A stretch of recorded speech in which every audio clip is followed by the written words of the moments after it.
Hello and welcome to the You've Got This Girl podcast, a space for celebrating all that we are as women, our struggles, our journeys, and our victories, sharing knowledge and inspiring stories of women accomplishing incredible things.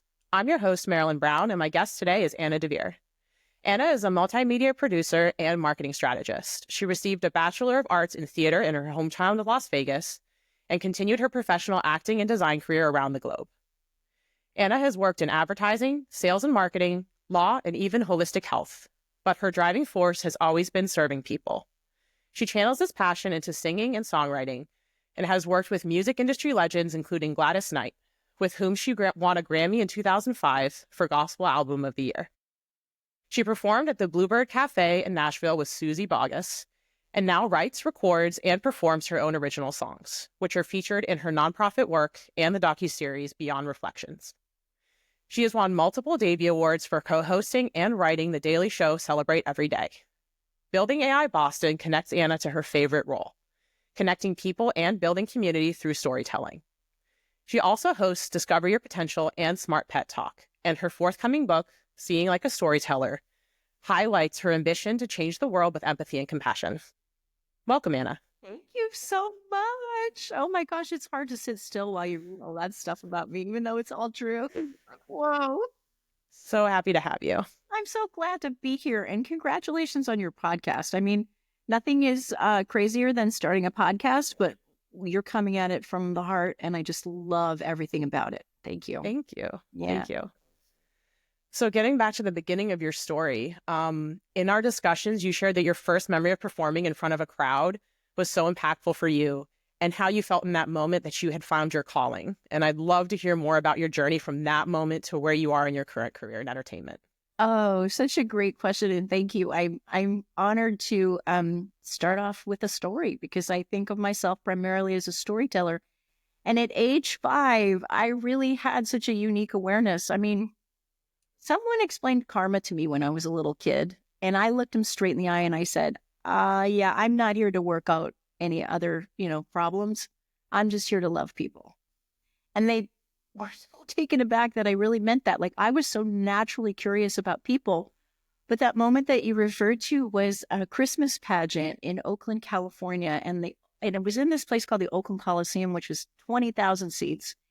And I remember being backstage and getting the juice box, and we all had like little, we were snow fairies in a Christmas pageant. And we were so unprepared for what was going to happen, which I'm standing backstage in back of like a live reindeer drawn carriage with Santa. Like, it's got, there's animals, there's pageantry. And all I can think about, Marilyn, is I'm going to see my parents and I'm going to look up and I'm going to smile at them. And that filled me with like, okay, let's go do this. So we come out, we're like little ballerinas and little snowflake clusters. And I remember like people started to kind of laugh, and a little girl next to me tripped. And I think maybe that's where some of that laughter was. We were just such a little gaggle of awkward little snow fairies. But I was so sure that my parents were going to see me and that I was going to see them, and it would be this big moment of connection. And you can't see anything with 20,000 faces. It's like little ovals of light. So in a split second, I adjusted and I went, well, I'm just going to smile at every one of these people because one of them is my mom and dad. And I know they're going to know I'm smiling just for them. And I'm just telling you this because in that moment, my heart just grew to the size of the room. I felt like I was on a wave of energy, and somehow I connected with all 20,000 people all at one time. Now that's weird to remember that, but it's just like it happened yesterday. And I still get that rush when I'm talking to a big crowd. I've done live theater, and public speaking now fills that need. And it's great to be on a podcast, but I miss that audience connection. So shout out to your audience listening. Like, I really do care about connecting with human beings. And that's really where my whole path has sort of done that. And I'm very, very lucky, very, very lucky to have that experience. Yeah, it's amazing. I mean, whether it's a one-on-one or with that many people, I feel like that human connection is something, honestly, even in today's world, that is so rare and so special. And so I imagine that that's, the emotion of coming back to that moment must be huge, especially with today's world being a bit more disconnected, Yeah, and I had a really good conversation with a psychologist not too long ago. and we can unpack that. I'm open about my story. She said, I want to encourage you that you don't always have to be that big, but you should savor that feeling because it's part of who you are and what drives you is that connection. Like, don't forget you can be expansive or you don't have to show it at all, but that's your superpower. You should guard it and protect it. Yeah. Yeah. Yeah. I think there's something that can be so healing in finding that connection with people. It's not necessarily, I mean, obviously it can be seen as performative, like when you are doing a performance, but I think that there's a lot of healing that comes from the human in you connecting with the human in somebody else. Yeah. And the fact that it got to me that early, it just made me realize I really am here to love people. It's never fancier than that. And yeah, it's true. That's a real driving, purposeful, passion, filled thing for me. And it's why I do nonprofits so much. I just feel like there's nothing more exciting to me than helping other people discover their potential or to understand they're loved. I just feel like that is just a salvo for the world, Yeah. Yeah. And you mentioned feeling loved and you shared some of the struggles and challenges that you faced earlier on in your life. And we discussed the role of shame and how that can prevent us from owning our own narrative and moving forward. Can you share a little bit about that? I'd love to share everything about that. Well, I feel like it's really empowering. And, I don't mean to segregate by gender, but for women, I think it's important that we all have something in us that's something that we keep back. You mentioned in the bio that I'm working on music for a show called Beyond Reflections, which the producer of that docuseries talked about how women have a tough time maybe with the image they see in the mirror and how it changes over time. I am a rape survivor. I was also at the same time that I'm having this big experience, I was also molested by friends of the family. And really nothing about that particular experience, which was isolated. Again, I feel very lucky that wasn't ongoing or it wasn't incest or something really crazy. But what happened was when that was discovered, I think the parents, my parents, other people in that situation were just so alarmed that they handled it probably not as well as they could have. And I'm telling you, when I figured out that I was sort of the epicenter of this horrible, shameful thing with no one really unpacking it for me, I talk about space analogies. And I know you like space analogies. Mm-hmm. It's like taking something the size of the sun and shrinking it down to the head of a pin, which is how you literally create a black hole in outer space. Yeah. And all at once, I just shrank and went, I have to be small. I have to conform. I can't stand out. This horrible thing that makes my mother cry is actually part of her shame. I love my mother. We've worked through these things. My family's very loving and supporting. But I'm telling you this because I think for at least the next 5 decades, and I'm 55 now, I didn't even understand that I was a person, that I mattered, my thoughts mattered. So now I'm going to jump to the cool part. As a podcaster, I get the opportunity to read certain sponsorships and people contact me, which is great. And BetterHelp contacted me because of Discover Your Potential and said, hey, we'd love for you to, try our service and then talk about it online in your show. Great. So they put me together with a counselor who primarily deals with childhood traumas. Mm-hmm. And the first thing she said to me was, knowing your history, would you like to file a police report? No, I had never even thought about it. And the shame for me was, my gosh, I hope those people are not out doing harmful things, right? I could have prevented by stepping forward and being brave. I just never considered myself. So in that moment at age 55, I decided what to do, and I did it. And I'm telling you, standing up for myself, where I didn't really know how to fix that, standing up for myself became the most impactful thing of my life. It's changed everything about my own discovery, even though I've done a lot of therapy and a lot of creative outlets and connected with people. That one tiny thing has brought me around to I can create safe and healthy boundaries in my life and advocate for a child who just kind of got lost in the mix. Yeah. And I think that, for the people that support us, it can be hard sometimes. Like I'm sure for your family, it's a protective reflex, right? Of like, they don't want you to be perceived differently. And when you talk about unpacking it, it's like they don't realize that in that moment where they're trying to contain the narrative, they're handing you that baggage and saying, you carry this because we think the best way for you to move forward with this is for you to not have to face it. Yeah. And, for that time, it's like you carry on, but you're carrying this weight this whole time. So it's so amazing that you were able to kind of revisit that in a way that it was beneficial for you or that helped you move forward. It was the final piece because, I've done a lot of creative therapy. Like songwriting has always been a channel for the big feelings that I can't express. Acting was a natural fit for me because being somebody else felt better than being me. And the high school years were so tumultuous. Oh my gosh, I look back and no one knew this secret about me at age 15 that it happened again. It was a friend of the family, and I protected my mom and dad, thinking, I know this is a big topic. I can't really share.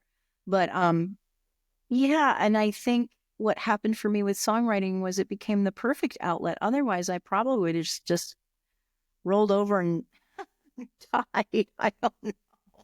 Not to be dramatic, but it just felt like the arts and theater were an outlet I needed. And I'm really passionate about that in the nonprofit work I do for mental health in the arts, because I think sometimes when you can't explain on the spot, and if you have that outlet, it's a lifesaver. It really is. Yeah. Yeah.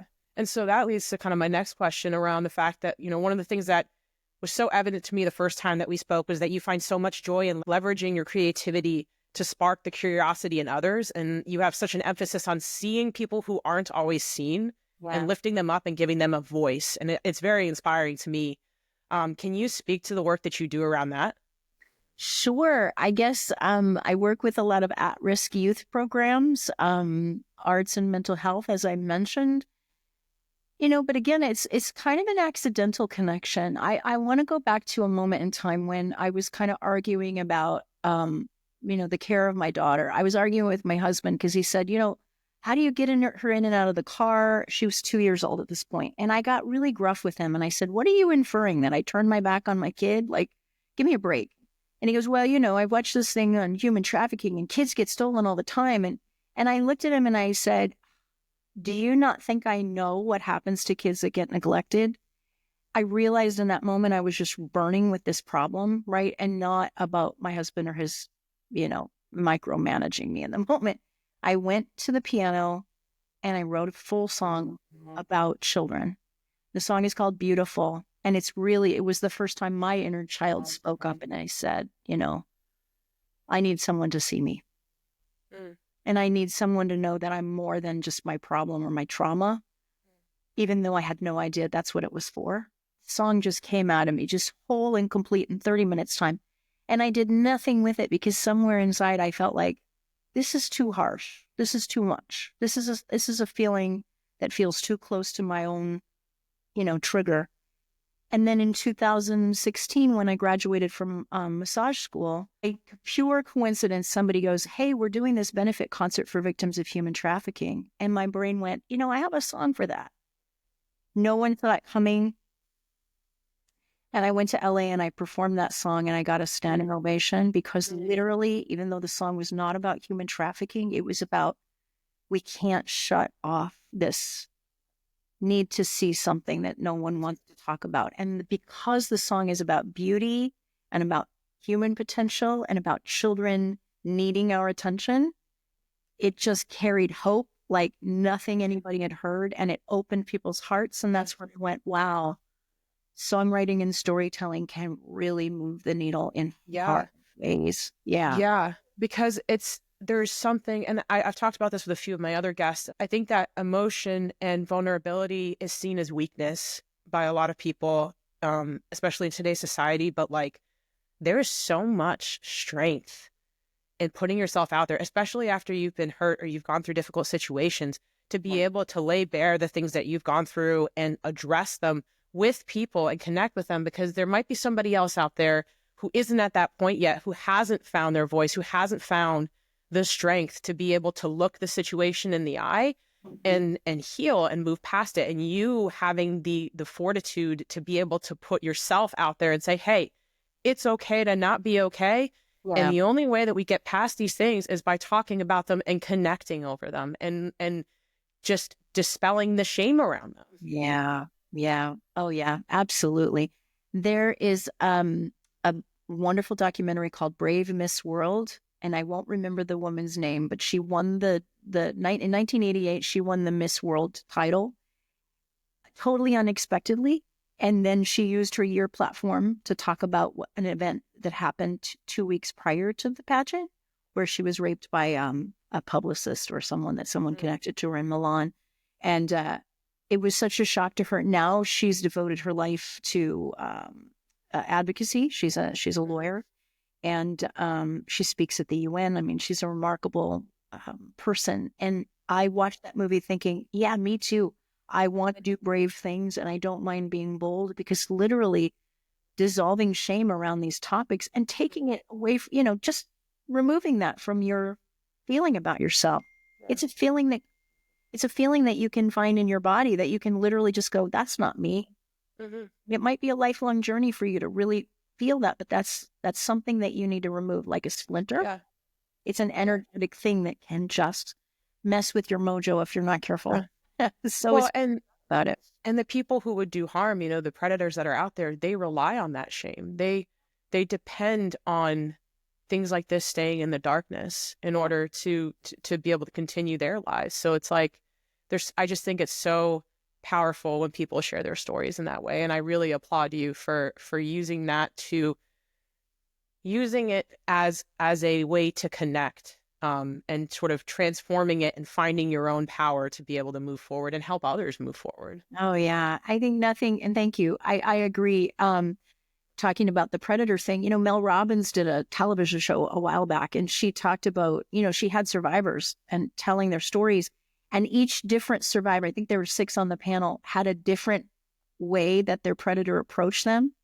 And it was so interesting to go looking at that and realizing, yeah, you're right. Shame is the connection point. It's I can't tell this thing, or I don't feel right, but now I'm, going to hide it. And it was the scariest thing to talk to my kid about. And yet she'd already heard about it. So it was like, okay, well, look out for this. Okay.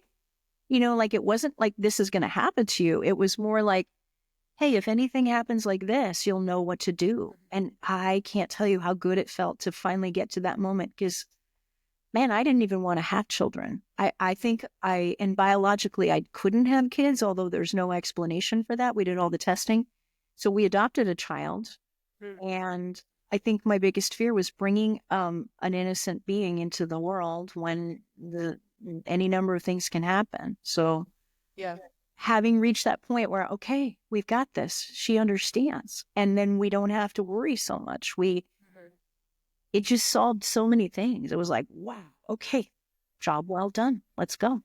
Yeah, my mom had similar conversations with me when I was a kid, and it's like, it's a delicate balance where, you don't want to rob them of their innocence, certainly, but you have to make them aware so that they can protect themselves. And one of the biggest things that we do with our kids that we're very particular about is like they have autonomy over their own body. So like everybody in our family knows, for both of my children, like you can ask them for a hug, but if they say no, the answer is no. Yeah. And so, because doesn't make sense to me logically, right? Like to tell a child that any adult has the authority to overrule your bodily autonomy. If you say no to touch, that they can come up and hug you. Like if you think about it, if that was an adult, if you said no to me giving you a hug and I just hugged you anyways, that's assault.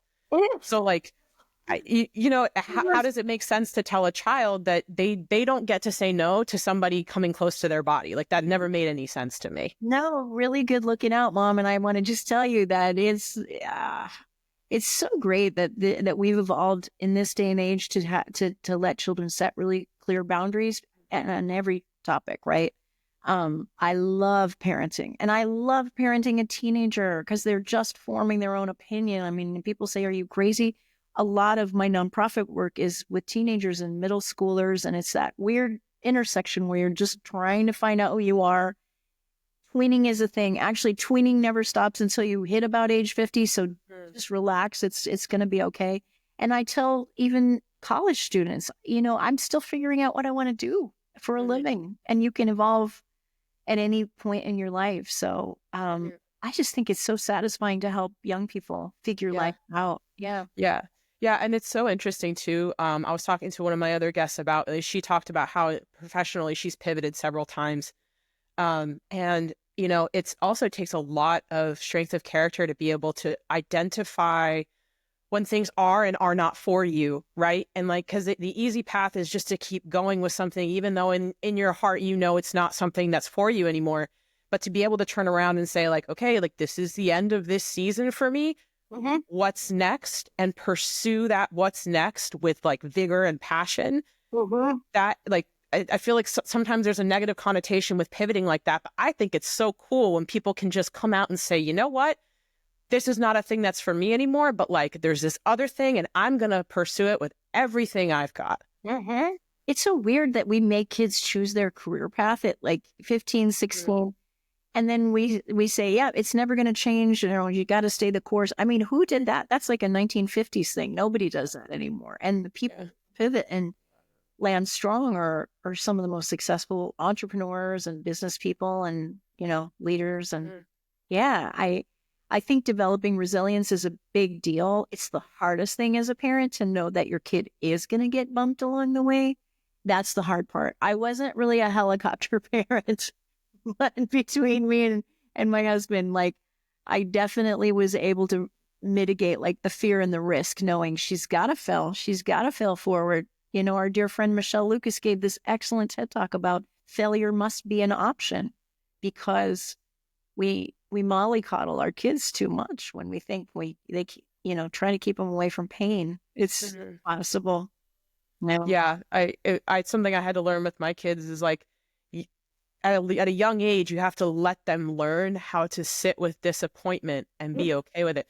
Like my son, I would be giving him crackers and it would have like a little crack in it. And he's like, it's a broken one. I don't want it. And it's like, initially I was like, okay, I'll give him a new cracker. But I'm like, no, wait a minute. Like, you're not always going to get everything exactly what you want. So like after a certain point, he's like, I don't want the cracker. And I was like, well, you can have this one or you can have none. And then he's like, okay, I'll have this one. So like, it's like you can't try to make everything perfect because the world isn't that way, No, and I know I'm a weird parent because I come from teachers and educators, but my philosophy of letting my kids suffer the consequences of not doing their homework. I mean, in the third grade, it's pretty easy to go, yeah, this doesn't matter. This is going to be a thing. But I know that my kid cared so much more about what Miss Hong thought of her on a Monday, and when she had to say, I didn't do my homework in front of the whole class, it was enough of a consequence to teach her, yeah, get your homework done. I'm not going to ride her, and I knew her birth parents, which is really unique, and they're very type A. And I thought, if I ride this girl, she's going to grind her teeth, with the stress of trying to be a perfectionist. And she just now, as a high schooler, says, that was really good looking out, Mom, because if you were putting pressure on me and I'm putting pressure on me, I probably would have broken. It's really interesting. But I know the consequences are the best teacher. And that's hard as a parent to say, yeah, you might screw up your GPA, but go for it. Yeah. Figure this out. Yeah, I imagine in the work that you do, because it would be very similar to with Michelle, one of the coolest things talking to her was like, the way she felt about igniting the passion in the next generation. And like, I imagine that you would have a lot of those similar moments where it's just, you get to witness and you get to participate in that moment when it just clicks for somebody, you know? Yeah. It's a big part of why I love nonprofit and hands-on. I mean, I love the podcast world too, because I get to interview people and I get to just be curious. And that's a great, I think it surprises a lot of people that are public speakers for a living, because they're just like, oh, I'm not used to interacting, and it's like being on a panel and having a cheerleader, but really understanding the moment in somebody that's already pretty self-actualized is cool. But man, when I'm doing Go for Lunch with Michelle and I'm watching students and she lets me judge the science portion, because they're science projects that the kids develop in the program, I get such a thrill out of seeing these minds at work, and then knowing she's creating such a unique experience. She's one of the nonprofits I've served with for a long time. And there's nothing like that storytelling. Having an astronaut who tells you what it's like to walk on the International Space Station is so different than reading it in a science magazine. It's just that aha moment. which is why education is a passion for mine, and her programs truly Yeah.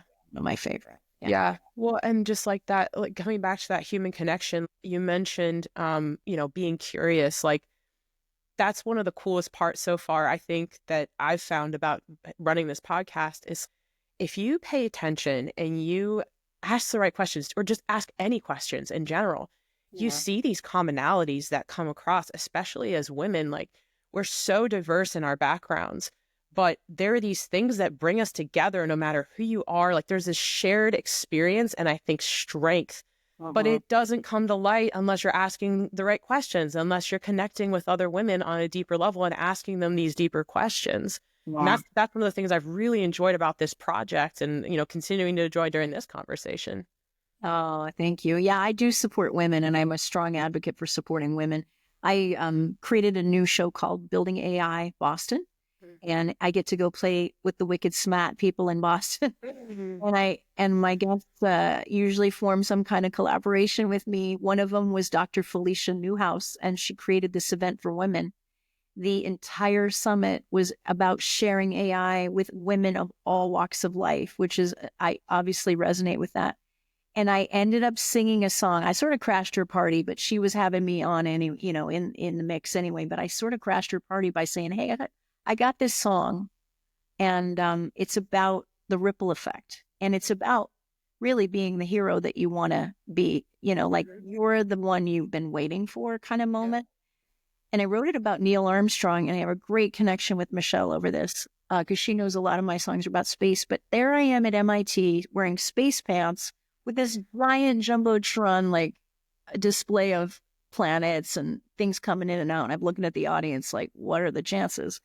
But instead of making that song about Neil Armstrong, which I wrote it about Neil Armstrong and people willing to go first, I looked at that crowd of women and I said, you're at this incredible moment of history and you are going first in so many ways. Let's lock arms.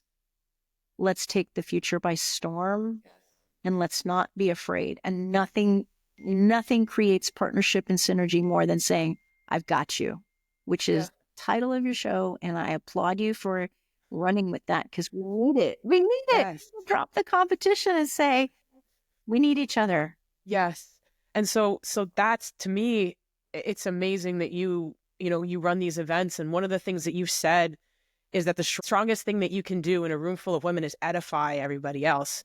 And, we really connected on that concept of women supporting women. And like you said, no competition, just mutual admiration. Yeah. And so I love that that's something that's so critical for you and for the events that you run. Oh, yeah. People don't realize it, but the minute I'm on stage with someone and I just throw them the love and make it about them, we don't realize how much we need that little bit of validation, but other women seeing that, they feel so good about that moment that they want to be involved naturally. They want to be part of the vibe. They just lean in. They feel safe. And yeah, it's incredible how much, especially in the tech space, I'll go there for a second, that the numbers are staggering. It's like only 8% of women are in tech spaces that are naturally, at the tippy top.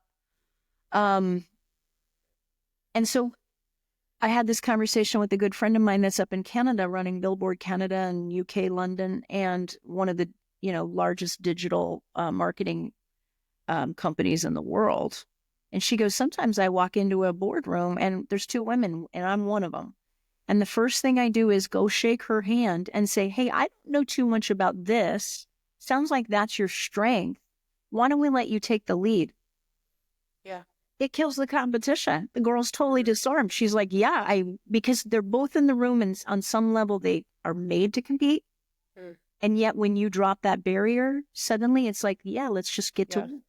Let's see what we got. And that's a strength and a power move. Yeah. Absolutely. Yeah, that was something that I learned from a young age, being a woman in sports. I played, volleyball all the way up through. I played D1 volleyball in college. Wow. And it's like learning how, you're always going to be in competition. You always want a starting spot, right? But like, you got to compete without being a jerk, So it's like, you still have to understand that it's a common goal and you can't compete by stepping on everybody to get where you want to go. And there's tremendous power in lifting other people up. And I think it says a lot about you as a person and about your confidence in your own skills and your own viability for where you are, that you're not threatened by somebody else also climbing the ladder next to you. I don't get up the ladder by stepping on you. Right. And so to me, that I always respect people even more who can reach out that hand and help pull you up the ladder, because you know that person has the confidence to be like, we don't have to compete with each other. I got my spot, you got yours, and there's room for both of us at the top here, which is cool. And we all have a little PTSD from a moment in time when somebody did step on us, and sometimes maybe it was a woman, and there's nothing harder, I think, than coming back from that. But understanding that despite being hurt and despite your baggage, you still got to try to lift people up, because then you just grow past that moment. And then I've played a leadership role a lot. I ran a company, and now I'm running, teams of people, and I am there to help people grow. And when they fall short and when they feel shame around that or embarrassed about it, they know when they've messed up. They know when they've been a jerk unnecessarily, and I just don't call them out on it. I scoop them up and I say, yeah, let's talk about how that triggered you. Let's get down to what's really bugging you. That is so satisfying. We grow beyond any other project, that I stop the world for that moment, because they need to know I've got their back. It all comes back to creating that culture as a leader, right? It's like, it's no secret. Problems don't age well.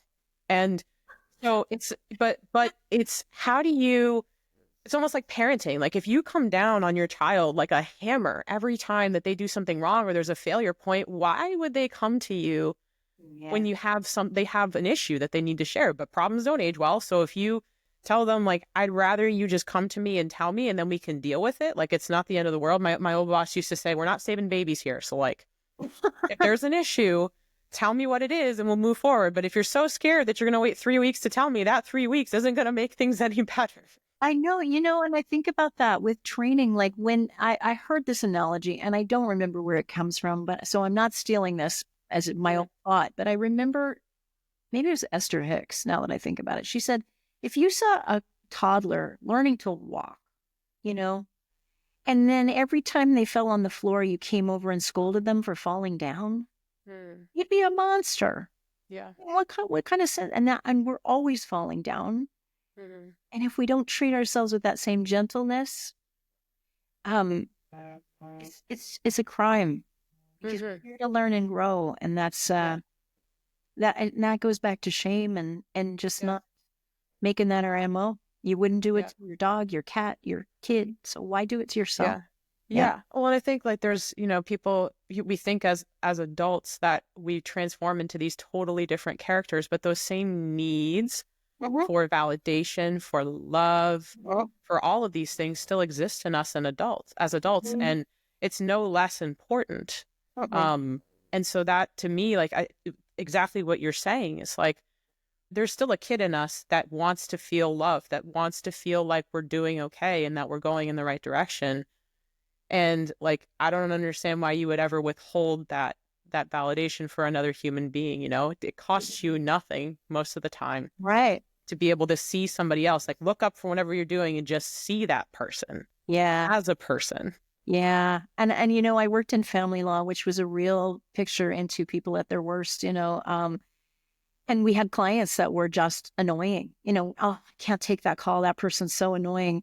And I realized, okay, they're going through some level of intense pain. So I'm going to make it my mission to make this person my favorite client. That was literally what I said when I saw the caller ID. And what I discovered, when people are really acting out, they have some crazy things going on in their head, and just saying, I see you, it's safe, go ahead.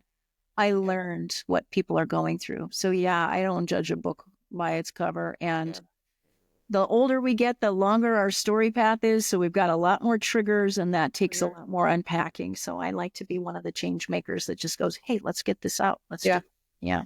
Well, I mean, it's amazing work, because it's tough in that moment, because when somebody comes at you with an energy that is chaotic or that is negative, your first response as a self-defense mechanism is to be like, no, not for me, not today. Not taking that on. But if you can just, like, stay locked in for that extra second and be like, okay, I do this with my kids all the time. It's like, sometimes they're just, like, freaking out, right? But, like, in that moment, they don't have control over their emotions. My job is to be their calm. Yeah. That's all that I can do. And it's the same thing with adults sometimes. When someone goes through trauma or whatever, it's like, you are not in control of your emotions right now, and that's okay. And all I can do is mirror for you or model for you behaviors that I think would be helpful for you. But like, I'm not going to stern you into getting over this. I'm not going to yell at you into getting over this. People, again, it's one of those things where people think it changes from being a child to being an adult. And those emotionally charged situations, whatever they are, I mean, for a kid, it's over a crack and a cracker. But for an adult, it could be a situation and they just can't handle the emotion of it. And it's like, what are you going to do in that moment? Are you going to get mad at them for being not in control of their emotions? What is that going to solve? Yep, exactly. And I've really raised my kid to know that her self-awareness is a superpower and that emotions are a superpower. And learning how to work with that is a skill that she's developed really well. So, yeah. Yeah. I feel like, with our kids, it's this concept of like, it's okay to not be okay. Like, I read this article and it was talking about something really interesting around like, if I'm a mom and I'm having an issue or a moment, right? My kids know me well. They can tell that something's wrong. Yeah. And when they ask me, hey, what's wrong? If my immediate response to them is like, nothing, right? They know me well enough to know that something's wrong with me. It's not a mystery to them. They know something's wrong with me. But what they get in that moment is mommy won't tell me when something's wrong with her. So that means that when I feel bad or when I have a moment, I can't talk about it. Yeah. So that really like transformed it in my mind of now when I talk to my kids, if I'm feeling overstimulated, overtouched, like whatever it is, they'll be like, mommy, what's going on? And I'm like, I'm a little bit overwhelmed right now. I don't make it super in their face about it or get into, details and stuff. But I tell them, mommy's having a moment. Like, I'm not okay right now, but I'm working on it. And, we just keep going. You need to validate for them that it's okay to not be okay. Yeah. And not make it seem like, oh, if I'm not okay, I'm just not allowed to talk about it. Wow, I heard you had so much wisdom coming out of you right now. And I heard a thing on, I can't remember where, Facebook somewhere. It said, kids don't treat themselves the way you treat them. They treat themselves the way they see you treating yourself. Yes. I went, oh. And so not expressing feelings. I think it was when my kid was about 9. And I'm going to misquote this, but she had this video that she played for me. And she said, this is you, Mom. And it said something about, I think the saddest people in life are the ones who know what it feels like to be broken. And they would do anything to help other people not feel that way because they've been so broken.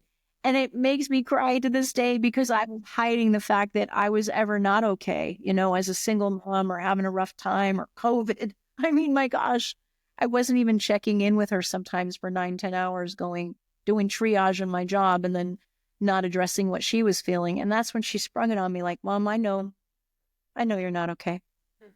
And I know there's a reason. But wow, did she nail it? And then I just decided I need to share, like you said, I need to share what I'm feeling so she'll know it's okay to share how you're feeling. Yeah.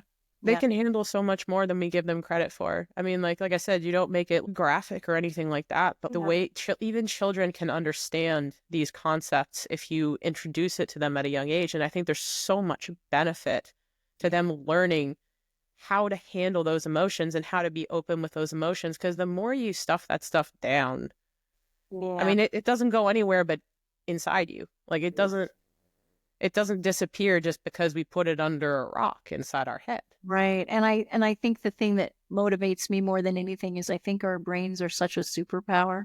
And as much as I talk about, AI and tech, I think I'm still just rooting for humans to just wake up and discover that they've got this untapped resource. And those things that you're talking about, stuffing down those problems or not addressing what's really eating you is just a block. Not for everything, but that's why I'm like, get to the heart of it, get it out. You've got so much to do. And that is why I am just a positive person. Yeah. To the very end. Yeah. I mean, it's tough because I think, and I posted about this a few weeks ago, it's like, I have had issues in the past with my own self-image and things like that. And every once in a while, especially, I had an injury recently that kind of had me taking a step back from the gym and I was frustrated about that.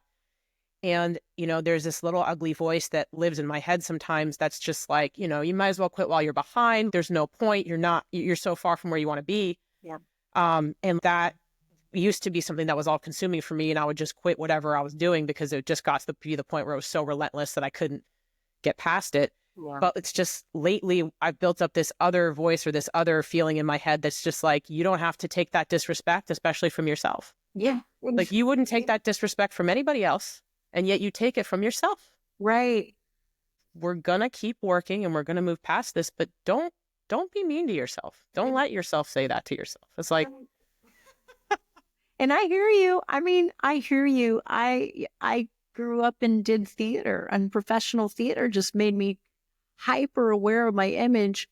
And I quit doing it. Like 30 years ago was my last big show when I did Les Mis in Australia. And I just thought, okay, well, I'm glad I hung up that veil of illusion for being a perfect body or a perfect person. And then I decided it would be really cool to try television. And I was like, what are you doing? The thing we were afraid of, to be in the public eye at over 50 is now happening. And I go, yeah, because I need to show the world it's fine to break out wherever you are. mm-hmm. Be unafraid of ageism and what people think of you. And so it's a revolution, Yeah. It's a really good time to be authentic. Mm-hmm. Love this conversation. You do such a great job, Marilyn. Thank you. Thank you. It's been a really fun conversation. I appreciate it. And I really appreciate you joining me for this. And I'm so excited to see, where you continue to go, and definitely send me some of your songs. I want to make sure that we play them during the podcast. I would love to. I'd love to share Beautiful. It's so complete. It talks about what we're talking about, but I think you'll hear the hope. And then the other song I wrote with Michelle in mind is Interstellar. Mm-hmm. And again, it's about aspiration and what I really believe. There's a music video coming out this year that I think is kind of rock the world, I hope. And I will definitely keep you posted. So thanks for this opportunity. Awesome. Thank you so much. And thank you for tuning in, everyone. And we'll see you next week. You will find a way for you to look into the sky and find it beautiful, 'cause you are beautiful.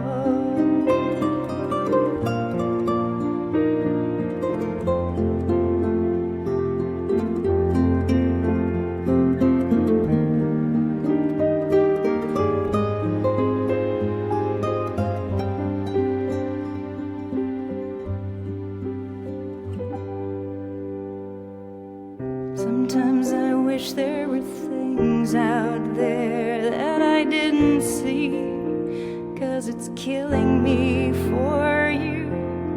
How can you watch as the stars go black and then turn your back and not feel the cold there? I wish I might tuck you safely in, 'cause I still want to believe life is beautiful.